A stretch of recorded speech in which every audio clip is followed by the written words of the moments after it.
Autoline Daily is brought to you by Dow Automotive Systems, improving durability and increasing design flexibility with Betamate structural adhesives at dowbetamate.com. Here are today's top headlines. Wowee! A mudslinging boardroom fight going on inside of Toyota. Chrysler teams up with NASA, and Honda comes out with an electric scooter. Up next, we'll be back with the news behind the headlines.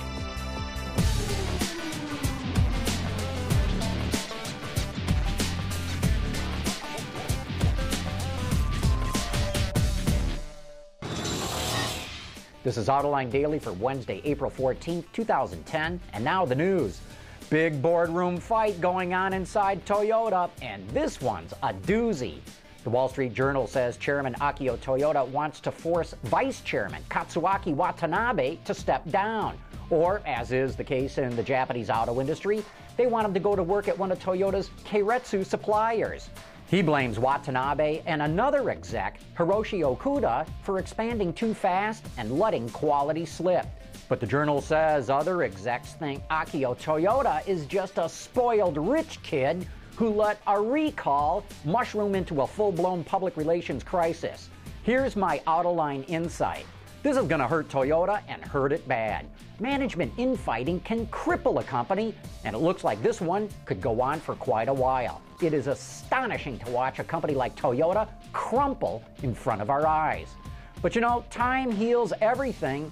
The Ford Motor Company, which used to be Exhibit A when it came to corporate infighting, is now a model of how a company should be run.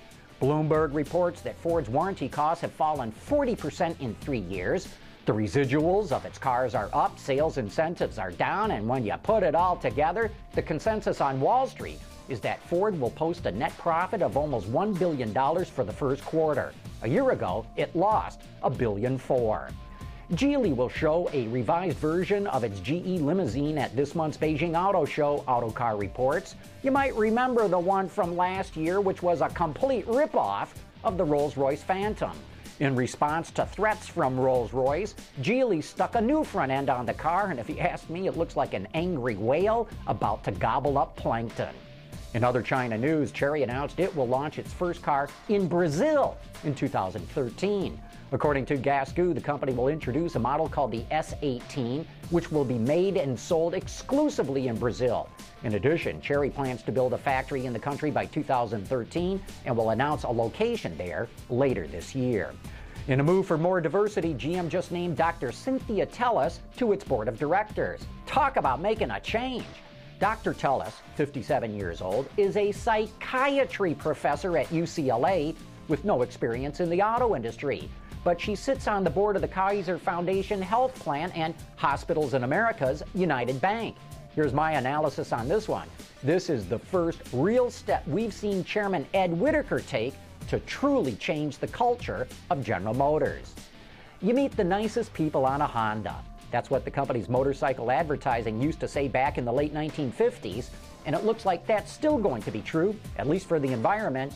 The bike builder just released information about its latest prototype electric scooter called the EV Neo. The company plans to lease the lightweight scooter, but only in Japan and starting this December. It's powered by a lithium-ion battery that Honda says should deliver the equivalent performance of a 50cc gasoline scooter. If driven at 30 kilometers an hour, it should have a range of about 30 clicks. That's roughly 19 miles per charge if it's driven on flat terrain. It's aimed at pizza and grocery delivery stores to determine what kind of market demand there might be for this kind of scooter. History is repeating itself. In the 1960s, Chrysler helped the U.S. space program get off the ground by building Redstone rockets and other parts for NASA. Yesterday, the company announced it's teaming up with the space agency again. The two organizations have joined in a 3-year partnership to share information about advanced technologies. Some of the areas where synergies may exist include robotics, battery systems, and materials engineering. And who knows what'll come out of this deal? The next-gen Sebring could feature a rocket booster as an alternative powertrain, or maybe the space shuttle might get heated and cooled cup holders. Coming up next, it is time for You Said It.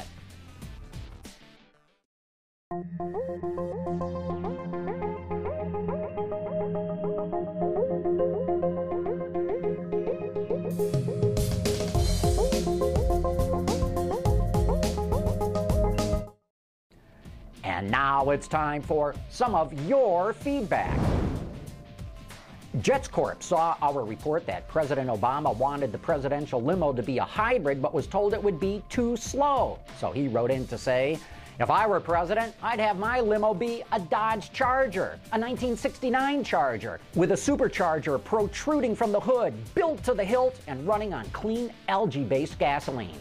If it can't lay down a 15-second quarter after all the stretching and armor, I'd send it back to the shop for more power. The rednecks would unanimously vote for my re-election. Jetsy, you just got my vote. Mr. Sketch09 thinks the market doesn't have what he wants to buy. I wish someone would bring a truck the size of the Ford Ranger that was a diesel to the U.S. that was also a manual. I'd be in heaven. Well, Mr. Sketch, ask and ye shall receive.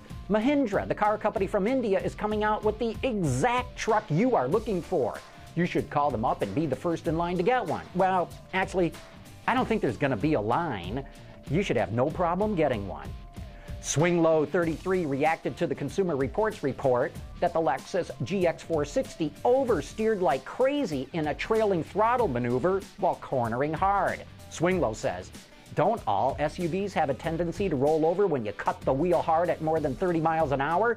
I wouldn't do that in my car, much less than an SUV. I think this is just the media doing more harm to the company. But he then goes on to add, I love what Autoline is doing with this show. All the latest information plus a car review every now and then.